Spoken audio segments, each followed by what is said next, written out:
นำใจให้ไร้ทุกข์แสงพระธรรมนำสุขทุกสมัยแสงพระธรรมส่องสว่างกลางดวงใจแสงพระธรรมนำจิตให้สงบเย็นนมัตถุรัตนตยสัตว์ขอนอบน้อมแด่องค์สมเด็จพระผู้มีพระภาคอรหันตสัมมาสัมพุทธเจ้าพระองค์นั้นขอความงอกงามในธรรมจงมีแก่ท่านสาธุชนผู้ชมผู้ฟังทุกท่านที่กำลังรับชมและรับฟังรายการธรรมรับอรุณจากช่องธรรมะเป็นทีมสตรีมมิ่งทีวีออนไลน์ซึ่งในวันนี้ตรงกับวันพุธที่ 20 สิงหาคมพุทธศักราช 2568 เป็นวันแรม 11 ค่ำเดือน 9 ก็ได้มีโอกาสกลับมาพบปะพูดคุยกันอีกครั้งหนึ่งนะท่านทั้งหลายซึ่งก็ได้ห่างหายกันไปนานแล้วก็ผัดเปลี่ยนหมุนเวียนกันมาพูดคุยเสียงอาจจะหายช่วงนี้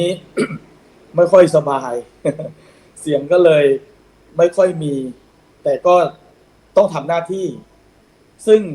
ถือได้ว่าช่วงนี้ก็อากาศก็มีการเปลี่ยนแปลงตามฤดูกาลยังอยู่ในช่วงฤดูฝนที่ในหลายๆพื้นที่ก็มีฝนตกบ้างนะครับแล้วก็มีสภาพอากาศที่เปลี่ยนแปลงไปตาม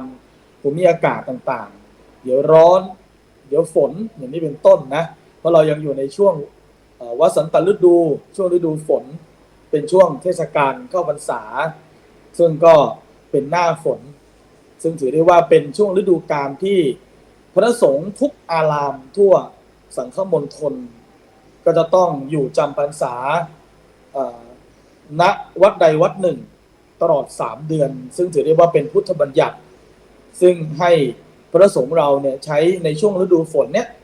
อยู่จำพรรษาไม่ให้จาริกลอนแรมไปยังที่ต่างๆเพราะว่าในสมัยพุทธกาลนี่ก็พระสงฆ์เนี่ยก็ไม่ได้หยุดประกาศพระศาสนาเลยเดินทางลอนแรมไปประกาศพระศาสนาไม่ว่าฤดูไหนก็ตามจนไปเหยียบเข้ากล้าในนาของชาวมคธหรือว่าชาวบ้านก็ไปร้องเรียนพระพุทธเจ้าพระองค์ก็เลยทรงบัญญัติว่าในช่วงวสันตฤดูหรือช่วงฤดูฝนเนี้ยก็ให้พระสงฆ์เนี่ยได้จำพรรษาคือหาสถานที่ณที่ใดที่หนึ่งได้อยู่จำพรรษาเพื่อที่จะได้ใช้โอกาส3เดือนนี่ประพฤติวัดปฏิบัติธรรมศึกษาทั้งคันธธุระวิปัสสนาธุระอย่างนี้เป็นต้นนะอันนี้ก็ถือได้ว่าเราก็ยังอยู่ในช่วงฤดูฝนเป็นช่วงที่พระสงฆ์ในทุกที่ทั่วสังฆมณฑลทั่วราชอาณาจักรได้อาศัยช่วงเวลานี้พักแรมอยู่วัดใดวัดหนึ่งตลอด3เดือนถือว่าก็จะได้ใช้3เดือนนี้เปิดโอกาส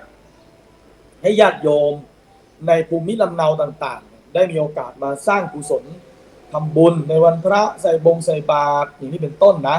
แล้วก็ได้โอกาสมาศึกษาธรรมร่ำเรียนก็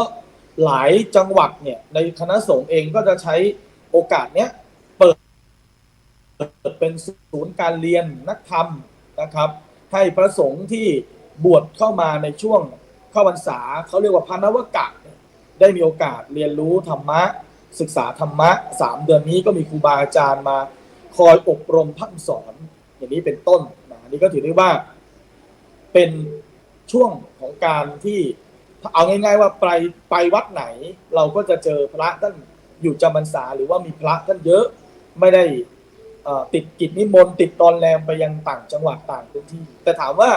ท่านไปได้ไหมไปได้นะคือสามารถเดินทางไปยังไปได้แต่ก็ไม่สามารถที่จะค้างแรมได้ถ้าจะค้างแรมได้ก็ต้องสัตหะไปนะซึ่งเหตุของสัตหะก็มีอยู่นะว่าการที่จะไปพักอาศัยที่ต่างๆหรือว่าไปรับกิจนิมนต์หรือว่าไปยังพื้นที่ต่างๆที่ต้องไปค้างแรมเนี่ยจะต้องมีเหตุอันสมควรใดบ้างซึ่งก็สามารถไปได้เพียงแค่7 วันเท่านั้นเองอันนี้ก็ถือได้ว่าเป็นเขาเรียกว่าเป็นธรรมเนียมสงฆ์เป็นกติกาของสงฆ์ที่หลายท่านเนี่ยก็พอจะรู้บ้างมาบ้างแล้วนะเพราะว่าเวลาจะเดินทางไปไหนเนี่ยถ้าไม่ค้างแรมไปได้อย่างเช่น ไปเช้าเย็นกลับอย่างเงี้ยยังได้ไม่ให้ขาดพรรษาอย่างนี้เป็นต้นทีนี้ เราก็มาเข้าสู่เนื้อหากันเนาะซึ่งในหลายสัปดาห์ที่ผ่านมาที่อาตมาได้มีโอกาสมาเสวนาธรรมมาเข้าสู่รายการเนี่ยก็จะใช้ช่วงของวันพุธที่2ของแต่ละเดือนเนี่ยก็มาพบปะกับท่านทั้งหลายซึ่งในช่วงหลายสัปดาห์ที่ผ่านมาก็นำเสนอมาโดยตลอดเลยที่พูดถึงเรื่องความเป็นมงคลใช่ไหมก็ท้าความนิดนึงก่อนเนาะซึ่งความเป็นมงคลเนี่ยจริงๆแล้วเราทุกท่านก็พยายามจะหาความเป็นมงคลของชีวิตนะใครๆก็อยากได้เรื่องที่เป็นมงคลตื่นเช้ามาแล้วก็อยากเจออะไรที่เป็นมงคลใช่ไหมมาเจอเรื่องราวดีๆมาฟังเรื่องดีๆหรือว่าเปิดทีวีขึ้นมาหรือว่าเข้า Facebook อะไรต่างๆขึ้นมาเราก็อยากจะเจอเรื่องดีๆที่เกิดขึ้นกับตัวเองดังนั้นเป็นธรรมดาของความเป็นมนุษย์นะที่เราจะต้องอยากจะเจอสิ่งที่ดีอย่างที่สตีของมัสโลว์เนี่ยก็กล่าวไว้ว่าความต้องการของมนุษย์มี5อย่างใช่ไหมความต้องการของมนุษย์มี5อย่างไม่ว่าจะเป็นความต้องการในด้านของที่อยู่อาศัยความมั่นคงของชีวิตนะการเชิดหน้าชูตาในสังคมความปลอดภัยในชีวิตและทรัพย์สินอย่างเงี้ยยอมรับการรับหน้าถือตาดังนั้นเป็นธรรมดาของมนุษย์ที่เราก็ต้องการความเป็นมงคลในชีวิตความเป็นมงคลคืออะไรคือความสุขกายสุขใจความอุดมสมบูรณ์ในชีวิตเราอย่างนี้เป็นต้นอันนี้เราก็ถือได้ว่าสิ่งเหล่านี้เป็นความมงคลดังนั้นมันจึงไม่แปลกที่หลายคนก็พยายามไปเที่ยวต่างๆไปวัดนั้นวัดนี้ตรงไหนที่ว่าศักดิ์สิทธิ์ตรงไหนที่ว่าเข้มขลังเราก็จะไปกราบสักการะขอพรขอความเป็นสิริมงคลจงบังเกิดมีแก่เราท่านทั้งหลายอย่างนี้เป็นต้นดังนั้นเนี่ยถ้าพูดถึงความเป็นมงคลแล้วในทางพุทธศาสนาเราเพราะความเป็นมงคลคือความสุขความเจริญในชีวิตหลายท่านก็อยากต้องการเท่านั้นแหละใช่ไหมตื่นเช้ามาเราก็อยากได้ความเป็นมงคลที่ตื่นเช้ามาได้สตังค์ค้าขายดีโอ้มีคนเข้าร้านอย่างนี้นะตื่นเช้ามามีความสุขเจอแต่เรื่องดีๆได้ฟังแต่เรื่องดีๆเป็นมงคลต่อตัวเองอย่างนี้เป็นต้นนะดังนั้นเนี่ยในทางพุทธศาสนาจึงเรียกสิ่งเหล่านี้ว่าความเป็นอุดมมงคลนั้นในทางพุทธศาสนาพระองค์พุทธเจ้าจึงตรัสมงคลไว้38ประการพระองค์ทรงตรัสไว้ในมงคลสูตรในพระสุตตันตปิฎกพุทธกนิกายท่านเล่าย้อนความไปถึงเรื่องนี้ก็คือในสมัยนั้นเนี่ยมีการถกเถียงกันของชาวชมพูทวีปนะว่าอะไรคือมงคลของชีวิตมีการถกเถียงกันนะไม่ใช่อยู่ดีมันเกิดขึ้นเองนะนั่นหมายความว่าในยุคสมัยแต่ก่อนเนี่ยก็มีคนพยายามตามหาความเป็นมงคลของชีวิตอยู่เหมือนกันนะใช่ไหมถึงขั้นว่าเอาไปถกเถียงกันเป็นเรื่องเป็นราวที่สมมติเหมือนมีสภากาแฟตื่นเช้ามาต้องมานั่งเจอกันคุยกันเนี่ยก็เอาเรื่องนี้มานั่งถกกันคุยกันบางพวกก็ว่าการได้เห็นสิ่งต่างๆเป็นมงคลตื่นเช้ามาได้เห็นนกได้เห็นท้องฟ้าได้เห็นภูเขาได้เห็นท้องทุ่งนาได้เห็นผู้คนได้เห็นสิ่งนั้นสิ่งนี้ได้เห็นพระสงฆ์องค์เนรท่านบิณฑบาตเป็นมงคลเห็นไหมดังนั้นบางพวกมองว่าการได้เห็นอะไรนะครับเป็นมงคลบางพวกก็บอกว่าการได้ยินสิเป็นมงคลไม่ใช่แค่การเห็นนะการได้ยินบางพวกว่าอย่างนั้นตื่นเช้ามาได้ยินเสียงเพลงได้ยินเสียงสวดมนต์ได้ยินเสียงนกร้องได้ยินเสียงลมพัดไหวในท้องทุ่งนาได้ยินเสียงนั้นเสียงนี้ได้ยินคำสรรเสริญเยินยอเป็นมงคลเห็นไหมเริ่มมีการถกเถียงกันแล้วบางพวกว่าการได้เห็นเป็นมงคลบางพวกว่าการได้ยินเป็นมงคลบางพวกบอกว่าไม่ใช่หรอกไม่ใช่การได้เห็นไม่ใช่การได้ยินที่ว่าเป็นมงคลแต่การได้รับรู้อารมณ์ต่างๆเป็นมงคลตื่นเช้ามาอารมณ์ดีตื่นเช้ามาอารมณ์ดีอารมณ์แจ่มใสเป็นมงคลเห็นไหมดังนั้นเนี่ยเกิดการถกเถียงกันไม่จบไม่สิ้นยืดเยื้อกินเวลายาวนานถึง12 ปีเชียวนะถึง12 ปีนะถกเถียงกันเฉพาะเรื่องความเป็นมงคลเนี่ยยืดเยื้อกินเวลาถึง12 ปีจนเรื่องนี้เนี่ยพลานไปถึงเหล่าเทวดาเพราะอะไรเทวดาก็มาสืบข่าว ของมนุษย์โลกใช่ไหมว่าเอ้ยมนุษย์นี่เขาทำอะไรกันนู่นนี่นั่นอะไรเงี้ยนะความเป็นมนุษย์ทั้งหลายก็ถกเถียงกันเออถกเถียงกันจนเทวดาก็เอาเรื่องนี้ไปคุยกันบนสวรรค์เนี่ยฉันไปโลกมนุษย์มาเนี่ยบางคนเขากำลังตามหาความเป็นมงคลของชีวิตบางพวกก็ว่าการได้เห็นเป็นมงคลบางพวกก็ว่าการได้ยินเป็นมงคลบางพวกก็บอกว่าการสัมผัสการได้รับรู้อารมณ์เป็นมงคลเห็นไหมจนเทวดาก็มาถกเถียงกันบนสวรรค์หาข้อยุติของความเป็นมงคลในชีวิตไม่ได้จนเรื่องนี้เนี่ยท้าวสักกะเทวราชก็ได้นำความเรื่องนี้ไปกราบทูลพระพุทธเจ้าพระองค์จึงได้ตรัสมงคลสูตรก็คือความเป็นมงคล38ประการมาในสัปดาห์ก่อนๆก็ได้นำท่านทั้งหลายพูดถึงความเป็นมงคลในหลายๆเรื่องไปแล้วอย่างเช่นมงคลข้อแรกจริงๆแล้วความเป็นมงคลเหล่านี้เวลาที่เรามีงานมงคลทำบุญขึ้นบ้านใหม่งานแต่งงานมงคลต่างๆก็ตามเนี่ยเราก็จะนิมนต์พระท่านไปเจริญพระพุทธมนต์ที่บ้านใช่ไหมพระท่านก็สาธยายอยู่แล้วนะอาเสวนาจะพาลานังปันทิตานันจะเสวนาปูชาจะปูชนียังเอตมังคลุตมังเนี่ยท่านแล้วพอพระท่านสู่บทนี้เราก็จะจุดเทียนน้ำมนต์เห็นไหมดังนั้นเนี่ยบทนี้เนี่ยเป็นบทที่พระพุทธเจ้าตัดมาดังนั้นมงคลประการที่หนึ่งเรียกว่าอาเสวนาจะพาลานังคือการไม่คบคนผ่านเนี่ยพระพุทธเจ้าบอกเลยว่าจะให้ตัวเองมีชีวิตที่เป็นปกติสุข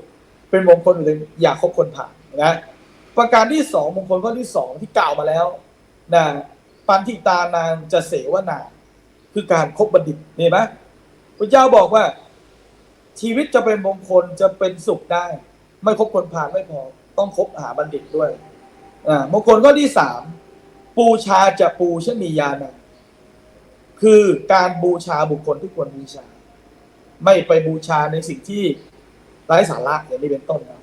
มงคลข้อที่สี่ปฏิรูปเทสวาโสจักแปลว่าอยู่ในถิ่นที่เหมาะสมนี่นะก่อนหน้านี้เกิดนำมาสี่ข้อแล้วโอ้ยังอีกเยอะเลยนะโยมนะยังอีกเยอะหลายข้อเลยดังนั้นวันนี้นำเสนอสัก2 เรื่องก็แล้วกันนะเดี๋ยวจะไม่จบนะมงคลข้อที่5ปุพเพกตปุญญาตาหลายท่านคงจะมีโอกาสเคยได้ยินคำนี้ใช่ไหมเราเคยได้ยินคำนี้จากละครเรื่องหนึ่งในหลายปีที่ผ่านมาคือเรื่องบุพเพสันนิวาสใช่ไหมเนี่ยแหละคำจากคำนี้แหละบุพเพกตปุญญาตามีบุญแปลว่ามีบุญวาสนามาก่อนในคำว่ามีบุญวาสนามาก่อนนี่หมายถึงอะไรบุญวาสนานี่หมายถึงผลแห่งความดีที่ได้มีโอกาสสะสมมาไว้ในอดีตชาติในชาติก่อนชาติผลหลังที่ผ่านมาก่อนหน้านี้นะซึ่งบุญกุศลที่เราได้สะสมมาในอดีตชาติเนี่ยได้หล่อหลอมทำให้เรามาเกิดในภพภูมิที่ดีมีครอบครัวที่อบอุ่นมีการอบรมเลี้ยงดูที่ดีมีโอกาสทางการศึกษามีสติปัญญาดีมีฐานะดีมีมิตรมีบริวารมีกัลยาณมิตรที่ดีแนวโน้มไปในทางที่ดีนี่เราเรียกว่าเป็นผู้ที่สะสมบุญมาดีดังนั้นจริงๆแล้วเนี่ยเราท่านทั้งหลายการที่เราได้มีโอกาสเกิดมาเป็นมนุษย์นี่ก็นับว่าเรามีทุนที่ดีนะทุนที่ดีก็คือการสะสมบุญวาสนามาดีนั่นแหละเพราะอะไรเพราะจริงๆแล้วการเกิดเป็นมนุษย์ในหนึ่งชาติเนี่ยเป็นเรื่องที่หาได้ยากพระพุทธเจ้าตรัสไว้ว่าเรื่องยากในโลกเนี่ยมีอยู่4 อย่างประการที่1กิจโฉมนุสสะปฏิลาโภกิจฉังมัจจนะชีวิตังกิจฉังสัทธัมมะสวนังกิจโฉพุทธานะมุปปาโทใช่ไหมแปลเป็นใจความสำคัญได้ว่าการได้เกิดเป็นมนุษย์เป็นเรื่องยากชีวิตความเป็นอยู่ของสัตว์ทั้งหลายเป็นเรื่องยากการได้ฟังพระสัจธรรมทั้งหลายเป็นเรื่องยากการอุบัติขึ้นของพระพุทธเจ้าเป็นเรื่องยากนะ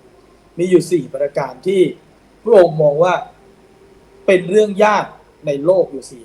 4ที่บอกว่ากิจโฉมนุสสะปฏิลาโภคือการเกิดเป็นมนุษย์เป็นเรื่องยากเพราะอะไรเป็นเรื่องที่ยากยิ่งเพราะ สัตว์โลกทั้งหลายที่หมุนเวียนแปรเปลี่ยนไปอาศัยผลบุญกรรมที่ต่อเนื่องเกื้อกูลที่สะสมมา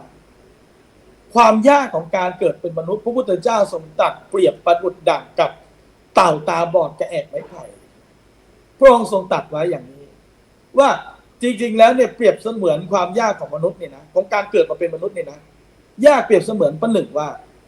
มีท้องมหาสมุทรกว้างใหญ่ไพศาลญาติโยมกว้างใหญ่ไพศาลมากในมหาสมุทรนี้มีเต่าตาบอดตัวหนึ่งอาศัยอยู่ใน100 ปีเนี่ยเต่าตาบอดนี้จะโผล่ขึ้นมาหายใจอยู่เหนือน้ำช่องรูอยู่โยนเข้าไปในท้องมหาสมุทรใน100 ปีเต่าตาบอดโผล่ขึ้นมาหายใจอยู่เหนือน้ำแล้วคอของเต่าสวมอยู่กับแอกไม้ไผ่พอดิบพอดีอุปมาความยากของมนุษย์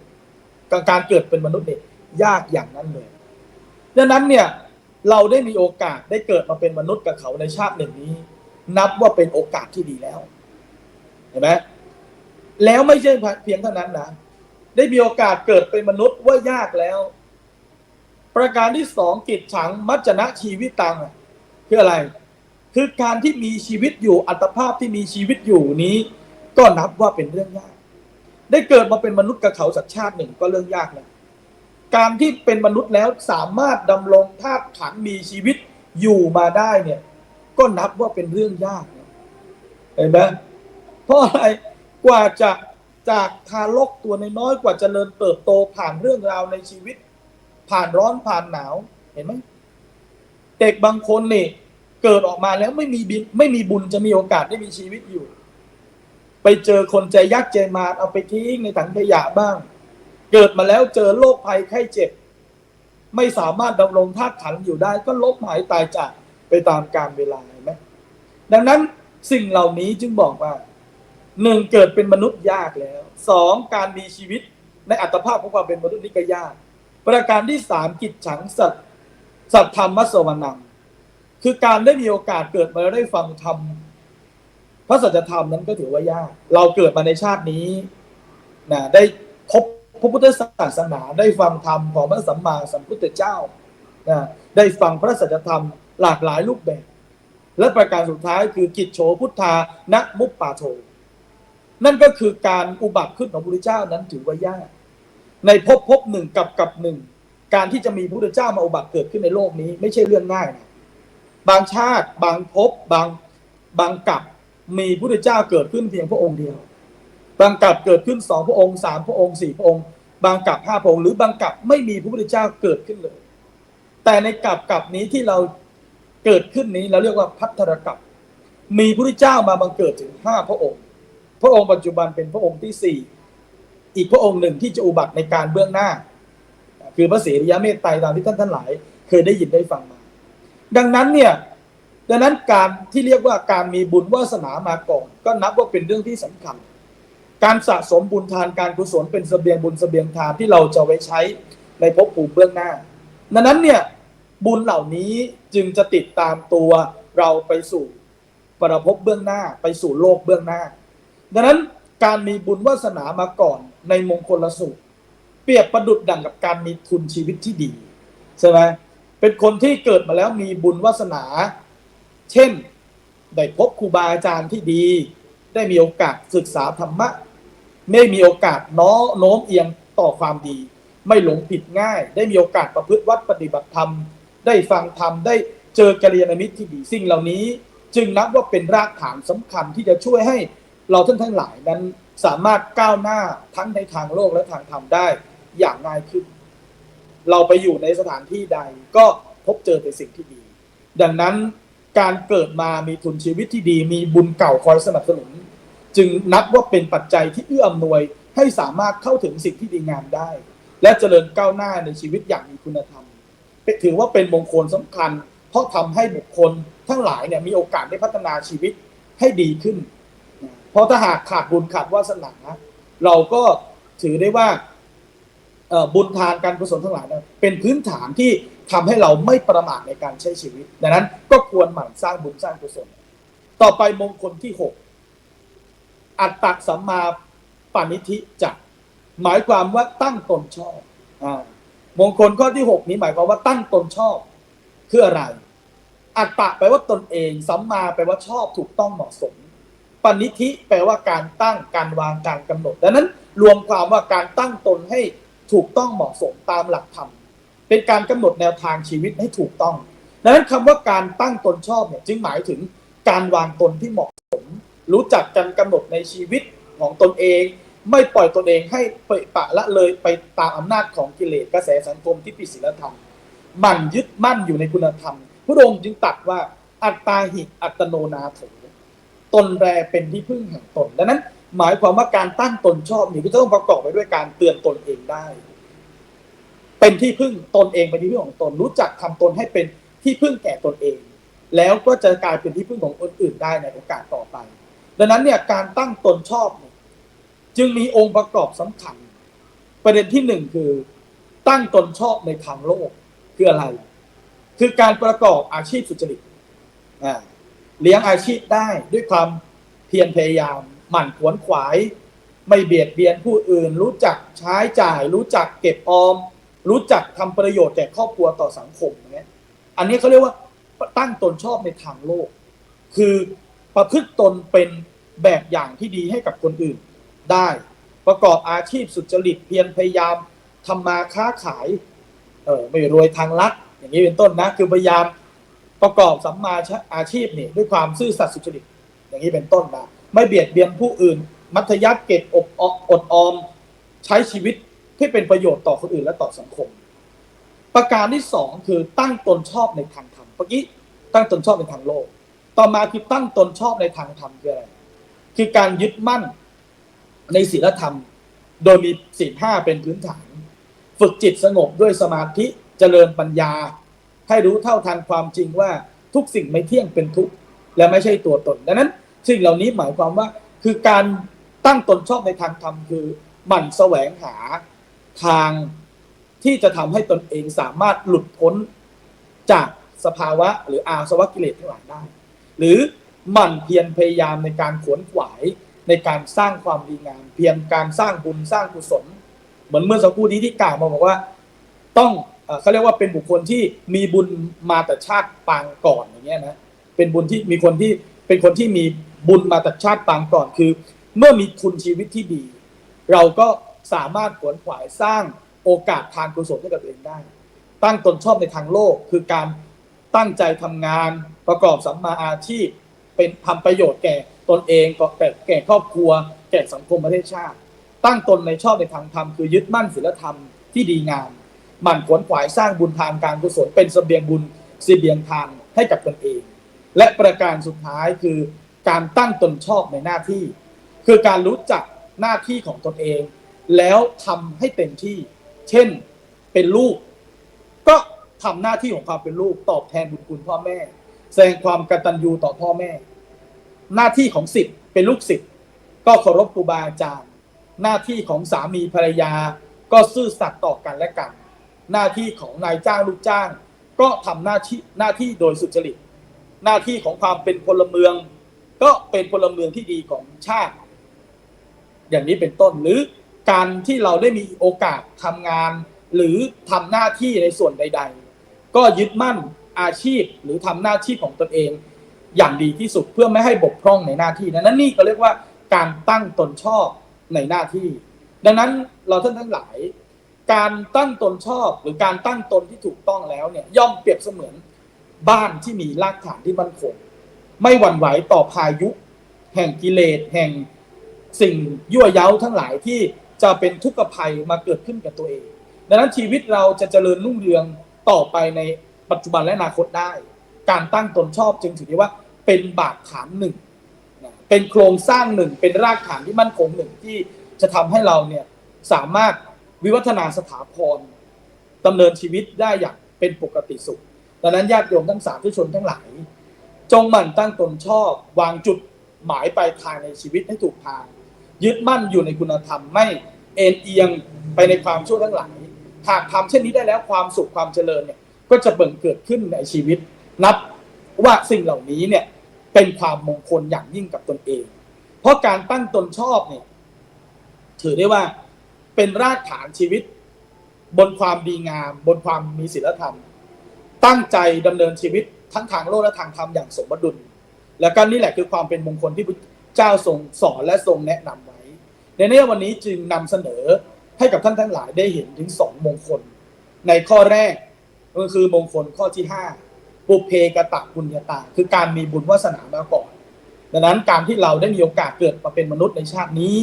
นับว่ามีโอกาสที่ดีแล้วที่จะได้มีโอกาสสั่งสมบุญทำบุญหรือสร้างกุศลในการเพียรทำความดี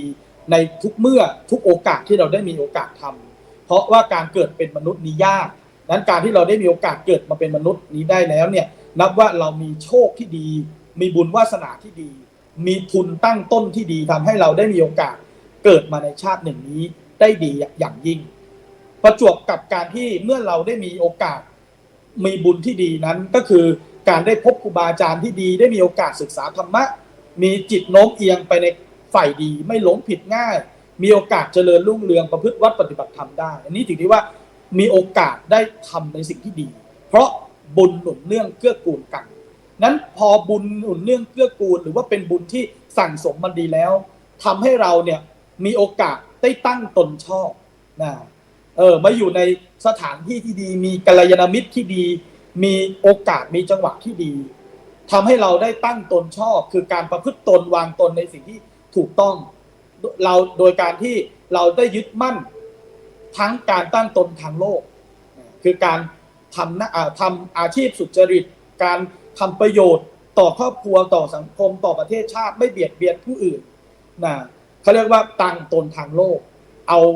วิชาอาชีพหรือความรู้ความสามารถช่วยเหลือเกื้อกูลคนอื่นๆได้อย่างนี้เขาเรียกว่าตั้งตนทางโลกตั้งตนทางธรรมคือหมั่นประพฤติวัดปฏิบัติธรรมหรืออาจจะบำเพ็ญรักษาศีลเป็นต้นตั้งตนต่อหน้าที่คือการรักษาหน้าที่ของตนเองที่ดีไม่ว่าเราจะอยู่ในหน้าที่ใดก็สามารถดำรงตนอย่างดียิ่งดังนั้นญาติโยมท่านสาธุชนทั้งหลายณโอกาสอันเป็นมงคลนี้ก็จะขอความเป็นสิริมงคลอำนาจคุณพระศรีรัตนตรัยและสิ่งศักดิ์สิทธิ์ทั้งหลายในสากลพิภพมีองค์หลวงพ่อพระพุทธชินราชเป็นต้นเป็นประธาน